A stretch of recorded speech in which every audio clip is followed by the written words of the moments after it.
Pernah nggak sih ngerasa kalau dunia kita sekarang ini lagi di titik krisis, kayak ada sesuatu yang salah, tapi kita susah banget buat nunjukin apa itu? Nah, pembahasan kita kali ini akan membawa kita menelusuri sebuah cetak biru kuno, sebuah kerangka berpikir buat memahami dan bahkan menjawab krisis peradaban ini. Oke, kita mulai dari pertanyaan yang paling dasar. Kenapa sih peradaban itu bisa runtuh? Kita kan tahu dari sejarah ya, banyak banget kerajaan besar yang tiba-tiba hilang gitu aja. Nah, pertanyaannya, apakah ini semua cuma kebetulan? Atau sebenarnya ada pola yang bisa kita pelajari di baliknya? Ternyata, filsafat Jawa, lewat pujangga besar Rangga Warsita, udah lama banget mendiagnosis kondisi ini. Beliau menyebutnya zaman edan, atau zaman kegilaan. Zaman di mana nilai-nilai itu jungkir balik. Yang benar malah dianggap salah, yang licik malah dipuji-puji. Nah, inilah titik awal diagnosis kita. Jadi, yuk kita bedah lebih dalam lagi apa sih sebenarnya yang dimaksud dengan zaman kegilaan ini. Dan disinilah kita nemuin sesuatu yang luar biasa. Dua tradisi kebijaksanaan yang kelihatannya beda banget, Jawa dan Quran, ternyata mendiagnosis masalah yang persis sama. Kalau di Jawa kita kenal konsep zaman edan, di mana nilai-nilai itu kebolak-balik. Nah, di dalam Al-Quran kondisi ini digambarkan sebagai dhulumat, atau kegelapan yang berlapis-lapis. Intinya, sama persis, sebuah peradaban yang kehilangan arah dan kebenaran. Tapi ternyata ya, krisis ini bukanlah akhir dari cerita. Justru sebaliknya, menurut kerangka pandang ini, krisis itu malah bagian dari sebuah pola yang jauh lebih besar, sesuatu yang bisa diprediksi. Nah, konsep kuncinya di sini adalah sunnatullah. Gampangnya gini, ini tuh gagasan kalau sejarah itu punya pola, punya hukum, mirip kayak hukum alam deh. Jadi sejarah itu nggak acak, tapi bergerak dalam siklus. Artinya, naik turunnya peradaban itu bukan kebetulan semata, tapi ada sebab akibatnya, ada polanya. Dan siklusnya bisa kita lihat jelas di sini. Sejarah itu bergerak dari zulumat alias kegelapan, ini adalah puncak krisis dan kerusakan, menuju nur atau cahaya pembaruan. Jadi justru di titik yang paling gelap itulah fajar yang baru akan mulai menyingsing. Nah, jadi poin krusialnya tuh ini. Dalam kerangka berpikir ini, krisis itu bukan berarti kegagalan total. Justru sebaliknya, krisis itu adalah sinyal bahwa roda sejarah lagi bersiap untuk berputar. Krisis adalah pemicu yang mutlak diperlukan untuk lahirnya sebuah kesadaran yang baru. Oke, kalau krisis adalah pemicunya, pertanyaannya sekarang, gimana proses pembaruan itu bekerja? Nah, sumber-sumber ini menawarkan sebuah blueprint yang sangat sistematis, yang disebut 4 pilar pembaruan. Arsitektur pembaruan ini ternyata dijelaskan di dalam Al-Quran, lebih tepatnya di surat Al-Jumu'ah ayat 2. Dan ini bukan sekedar daftar sifat-sifat baik loh ya, tapi benar-benar sebuah kerangka kerja yang sangat presisi untuk membangun ulang masyarakat dan peradaban.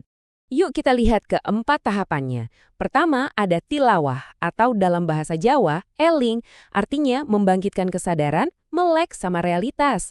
Kedua tazkiyah atau resik, ini soal membersihkan hati kolektif, memurnikan lagi nilai-nilai kita. Ketiga, taklim Alkitab atau tatah, membangun sebuah sistem hukum dan nilai yang objektif. Dan yang terakhir keempat, al-hikmah atau wijaksana, menerapkan sistem tadi dengan kearifan yang pas sama zamannya. Coba deh perhatiin betapa konsep Qur'ani ini selaras banget sama kearifan Jawa. Nah, yang krusial di sini adalah keempat pilar ini harus jalan bareng, seimbang. Coba bayangin, kesadaran atau iling doang tapi tanpa hati yang bersih, hasilnya ya arogansi intelektual. Punya hukum yang ketat tapi nggak pakai kearifan, ujung-ujungnya jadi tirani. Jadi ini tuh satu sistem yang utuh.